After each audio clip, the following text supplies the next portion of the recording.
P&Ls every month. So you were incentivized to keep your working capital as low as you possibly could. Now, some managers used to complain that was a tax on growth, because grow your business if working capital grows. Me as a finance director, I quite liked it, because it drove the right behaviour and made sure the business helped with collecting debt and getting invoices out the door, rather than a whole load of work in progress.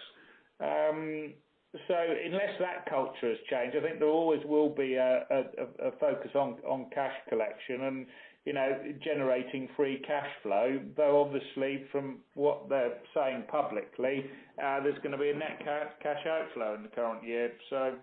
But, I guess that's part of what's spooked in the short term. But, I would support your thesis and say, if you can buy debt at 70 cents, I think you'll make a nice turn over a couple of years. But I mean, one thing I look at is to say, that asset management division that, was obviously sold for a relatively healthy price. I mean, that sort of cushioned a lot of the working capital. Again, on this rights issue, we had a look into this, and it says up to 700 million. Again, you don't need that much to delever the business, and so it almost thinks that a lot of that's actually not for investment. And again, clearly there's some seasonality in the working capital, but it just seems that in terms of those working capital sort of one-offs to sort of normalise everything, it sounds like all of that's been done. And so again, the business will continue to go through this IFRS 15, but the IFRS 15 is a very quick correction, and then you sort of go back. You effectively reset the P&L, and then you go forward. It's not like it's continuing, hamstring on the business, because it's basically just, this is how you used to recognise it, this is how you recognise it now.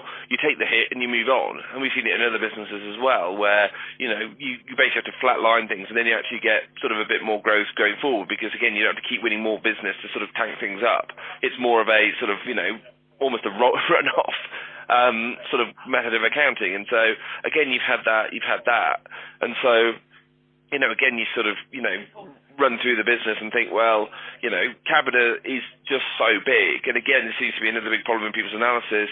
You can read in the papers, and there'll be loads of bad stories about Capita, but again, it's just so big that, again, as I said to people in the firm, a lot of their big contracts will be, these aren't 150 million contracts in a single year. They are 10, 20 in a single year. And if one thing goes wrong, it's not the end of the world. It's not like, again, it's sort of this problem with Carillion, where if they bodged up one building product, it sunk the business. Because the margins are so thin, whereas here, you don't have specific contract risk.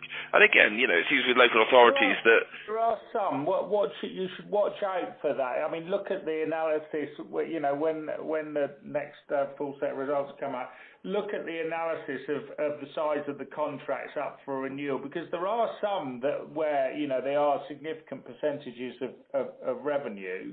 But in the main, the private sector business, there are lots of smaller contracts.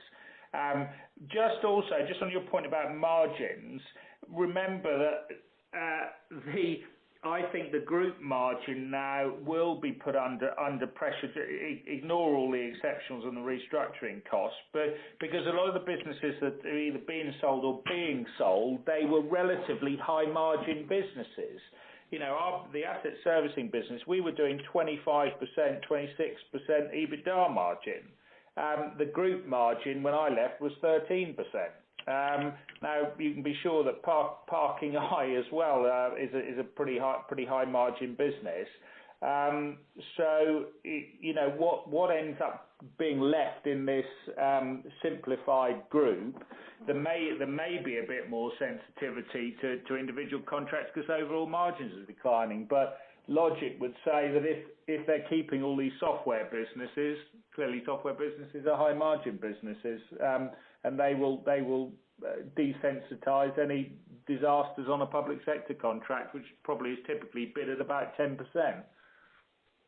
And so just thinking about sort of margins across the business, I mean, again, because you've had so much of them change, it's hard to, you can't get any long-term comparables. And so, again, they did the numbers just for the FY16. Actually, I always have to look at the LTM numbers, so to the half year, to try and get a better indication of businesses where they were. So, what they call private sector partners